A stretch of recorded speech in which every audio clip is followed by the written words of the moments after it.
अस्सलाम वालेकुम। मेरा नाम अदील है और मेरा ताल्लुक़ पाकिस्तान के शहर कराची से है। मेरा एक छोटा सा यूट्यूब चैनल है जिस पे मैं अपने ट्रैवल की मुख्तलिफ जहाँ मैं ट्रैवल करता हूँ उसकी वीडियोस वहाँ मैं शेयर करता हूँ। चैनल का नाम है ट्रैवल विद अदील। आज चंद सवालात के जवाबात जो मैं आज आपको दूंगा, जो कि दरअसल एक छोटा सा इंटरव्यू है जो मुझे हमारी web.com वालों ने अरसाल किया है। असल में उन्होंने मुझे अपने प्लेस पर बुलाया था, लेकिन कुछ मसरूफियात की वजह से मैं नहीं जा सका। तो ये चंद सवालात पे मुश्तमिल एक छोटा सा इंटरव्यू है जो उन्होंने मुझे अरसाल किया है, तो मैं इसके आज आपको जवाबात दूंगा। तो शुरू करते हैं इसको। ये कुछ सवालात हैं, अगर आप देखना चाहें। अच्छा, सबसे पहला सवाल ये करते हैं कि व्लॉगिंग आपने शौक़ में शुरू की या फिर कोई ख़ास मकसद था? तो जनाब, व्लॉगिंग का कोई ख़ास मकसद तो नहीं था। असल में बेसिकली मुझे शौक़ है ट्रैवलिंग का, और इसी शौक़ को देखते हुए मैंने फ़ोटोग्राफ़ी स्टार्ट की। फ़ोटोग्राफ़ी का शौक़ काफ़ी अरसे तक किया। उसके बाद फिर दोस्तों ने मुझे इनकरेज करना शुरू किया कि यार आप फ़ोटोग्राफ़ी करते हो तो अब आप साथ साथ वीडियोज़ भी बनाओ। तो कुछ दोस्तों ने इनकरेज किया, कुछ ज़ाहिर है ख़ुद भी अब एक ट्रेंड वीडियोज़ का शुरू हो चुका है फ़ोटोग्राफ़ी से ज़्यादा। तो मेरा भी रुझान इस तरफ हुआ। तो ये कह लें कि मैं शौक़ में वीडियोस बनाता हूँ, लेकिन बेसिक जो मेरा शौक़ है वो ट्रैवलिंग है। ये जो वीडियोस मैं बनाता हूँ, जो शेयर करता हूँ अपने चैनल पे, इसका मकसद भी यही है कि एक तो हमारे पाकिस्तान का इमेज, एक चेहरा वर्ल्ड वाइड लोगों तक पहुँचे। दूसरे नंबर पे हमारे ही मुल्क में, कंट्री में हम टूरिज्म को प्रमोट करें। और तीसरे नंबर पे इसका मकसद ये है कि लोगों को गाइडलाइन मिले। बहुत सी जगह ऐसी होती हैं जहाँ पे लोग जाना चाह रहे होते हैं, लेकिन उनको रास्ते का आइडिया नहीं होता, उनको पता नहीं होता यहाँ पे किस तरह पहुँचे। तो ये 2-3 मकासद हैं मेरे इस यूट्यूब चैनल के, जिसकी वजह से मैंने चैनल बनाया है। अच्छा, अगला सवाल इनका ये है कि व्लॉगिंग बनाने के लिए मुख्तलिफ जगहों पर जाते हैं, तो क्या आपको ख़ुद घूमने का शौक़ है या पाकिस्तान की नई जगहें ढूंढने का शौक़ है?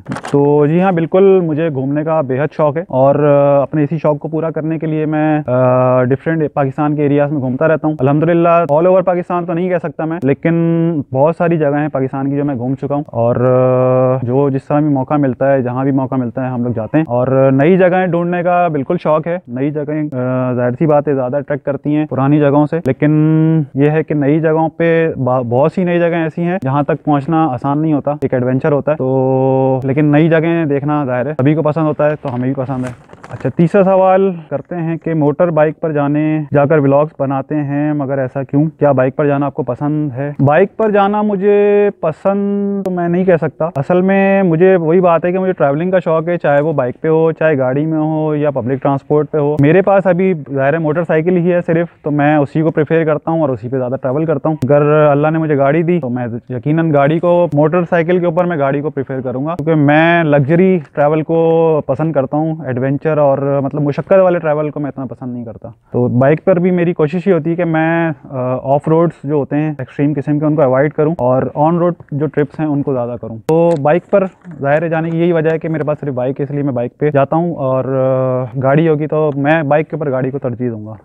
चौथा सवाल है, आपने पाकिस्तान के कई इलाके घूमे होंगे, आप कहाँ कहाँ गए हैं और आप कौन सी जगह सबसे ज़्यादा पसंद है और क्यों? बेशक पाकिस्तान बहुत खूबसूरत है, और किसी एक जगह को खूबसूरत कहना तो बहुत मुश्किल हो जाएगा। और कहाँ कहाँ मैं गया हूँ ये भी एक मुश्किल सवाल है, क्योंकि इतनी जगहें घूम चुका हूँ अल्हम्दुलिल्लाह के एक बहुत लंबी लिस्ट है।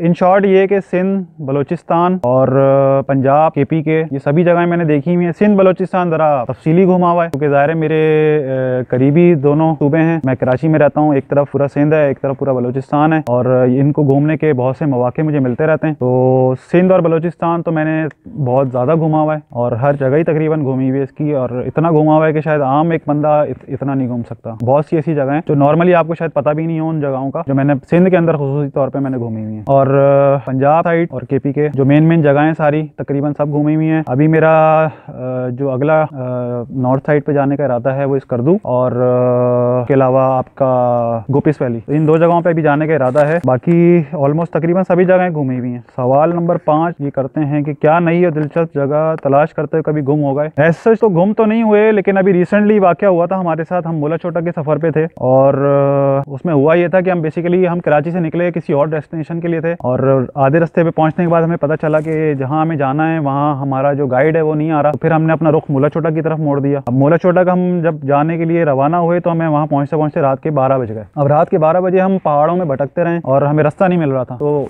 रात को फिर यही हुआ कि हमने पहाड़ों पे ही कैंप करके रात गुजारी और मतलब थक गए थे हम लोग रात को। सर्दी भी थी, ये अभी दिसंबर की बात है, ये नवंबर दिसंबर की बात है और सर्दी भी सख्त थी और मतलब बाइक चला चला के भी थक गए। बहुत अजीब किस्म का ऑफ रोड ट्रैक है मुला छोटक का। तो रात पहाड़ों में मतलब हम एक किस्म के भटक गए थे और रास्ता नहीं मिल रहा था, तो हमने वहीं पर ही कैंप लगाया, रात सोए और नेक्स्ट डे फिर अपनी डेस्टिनेशन पे पहुंचे। तो ये हुआ है। वैसे ऐसा कोई मतलब एक्सट्रीम लेवल का कभी गुम नहीं हुए कि हमें रास्ता नहीं मिला और हमें रेस्क्यू करना पड़ गया। तो अल्हम्दुलिल्लाह ऐसा कभी आज तक नहीं हुआ। सेकंड लास्ट सवाल करते हैं, छठा सवाल है, पाकिस्तान की कोई ऐसी जगह बताएं जिसके बारे में लोग नहीं जानते लेकिन वहाँ लोगों को जाना चाहिए। वैसे तो सोशल मीडिया का दौर है, कोई भी जगह अब छुपी नहीं रही, लेकिन अभी भी बहुत सारी ऐसी जगह हैं जहाँ पे जाहिर है जो उस एरिया के लोकल्स हैं वही जानते हैं, आम टूरिस्ट उन जगहों को नहीं जानते। तो लेकिन उन जगहों को वो जो जानते हैं उन जगहों पे पहुँचना भी मुश्किल है। अगर मैं मिसाल दूँ, जैसे अभी इस वक्त मैं यहाँ बैठा हुआ हूँ, ये खार नदी के नाम से एक जगह है, पॉन्ड बना हुआ है ये खार के नाम से पीछे। अब इस जगह को आप टूरिस्ट डेस्टिनेशन नहीं है लेकिन बहुत खूबसूरत जगह है, टूरिस्ट डेस्टिनेशन नहीं है क्योंकि ये यहाँ पे एक तो सिग्नल नहीं है, कोई कोऑर्डिनेट्स नहीं है और आम बंदा कोई जानता भी नहीं इस जगह को। तो यहाँ तक पहुँचने के लिए मुझे खुद जो है अपने एक लोकल दोस्त जो यहाँ से करीब ही रहता है उसकी मदद लेके मैं यहाँ तक पहुँचा हूँ। मैंने एक तस्वीर देखी थी यहाँ के एक लोकल ने फेसबुक पे शेयर की थी, तो वो देख के मैं यहाँ पहुँचा हूँ। तो ऐसी बहुत सारी जगह हैं जहाँ पे आप लोकल जो पहुँचते हैं वहाँ तक, और आप लोकल की मदद से ही आप वहाँ तक पहुँच सकते हैं। और बाकी रिमेनिंग जितनी भी जगह हैं पाकिस्तान की सारी आपको पता ही होती हैं ऑलमोस्ट, गूगल मैप के ऊपर भी हैं, आप वैसे भी सुबह शाम सुन रहे होते हैं नाम। और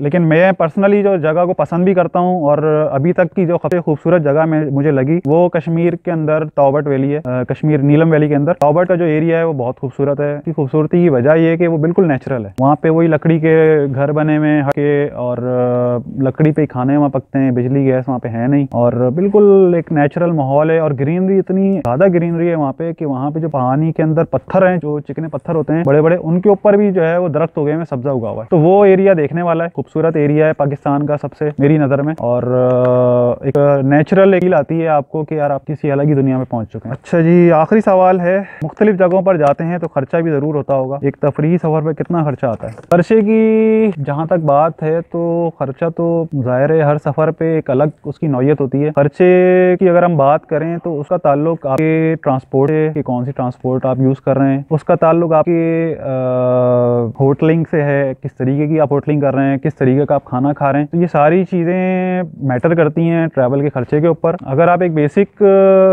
खर्चे की बात करें, मतलब लो बजट के ऊपर, अगर आप नॉर्दर्न एरिया जाते हैं तो 20 से 25 हज़ार रुपए के अंदर आप ट्रिप कर सकते हैं अगर आप दोस्तों के साथ जा रहे हैं। और अगर आप फैमिली के साथ जा रहे हैं, ज़ाहिर फैमिली के साथ जब जा रहे होते हैं तो आप रिस्पॉन्सिबल होते हैं, उसके अंदर आपका लाख से 1.5 लाख रुपए खर्चा आ जाता है एक डेस्टिनेशन पर। अगर आप जाते हैं जैसे नरान की साइड ले लें या सवात की साइड ले लें तो आप लाख रुपए रख लें, सीधा सीधा आपकी जो लाख रुपए का खर्चा आएगा आपका तकरीबन। और अगर दोस्तों के साथ जा रहे हैं तो शेयरिंग बेसिस होती है, जाहिर सी बात है। तो शेयरिंग के अंदर ये होता है कि आप 20-25 हज़ार रुपए एक बंदे का होता है, 4-5 दोस्त गए तो वही मिला के फिर वो कंट्रीब्यूट करके हो जाता है। तो मिनिमम जो आपका एक एक्सपेंस आता है अगर आप दोस्तों के साथ जा रहे हैं तो 20 से 25 हज़ार रुपए, और फैमिली के साथ अगर आप ट्रैवल पे जा रहे हैं तो लाख से 1.5 लाख रुपए का आपका खर्चा आता है। डिपेंड करता है आप किस तरीके की ट्रांसपोर्ट, किस तरीके का होटल और किस तरीके की चीज़ें अवेल करते हैं। तो ये कुछ सवाल थे जिनके जवाबात मैंने दे दिए और उम्मीद है कि आपको ये मेरा एक छोटा सा तजुर्बा लाइफ का और एक्सपीरियंस मेरे इन सवालों के जवाबात के थ्रू पसंद आया होगा। इसके साथ ही मैं इजाज़त लूँगा, मुझे इजाज़त दें। अल्लाह हाफिज़।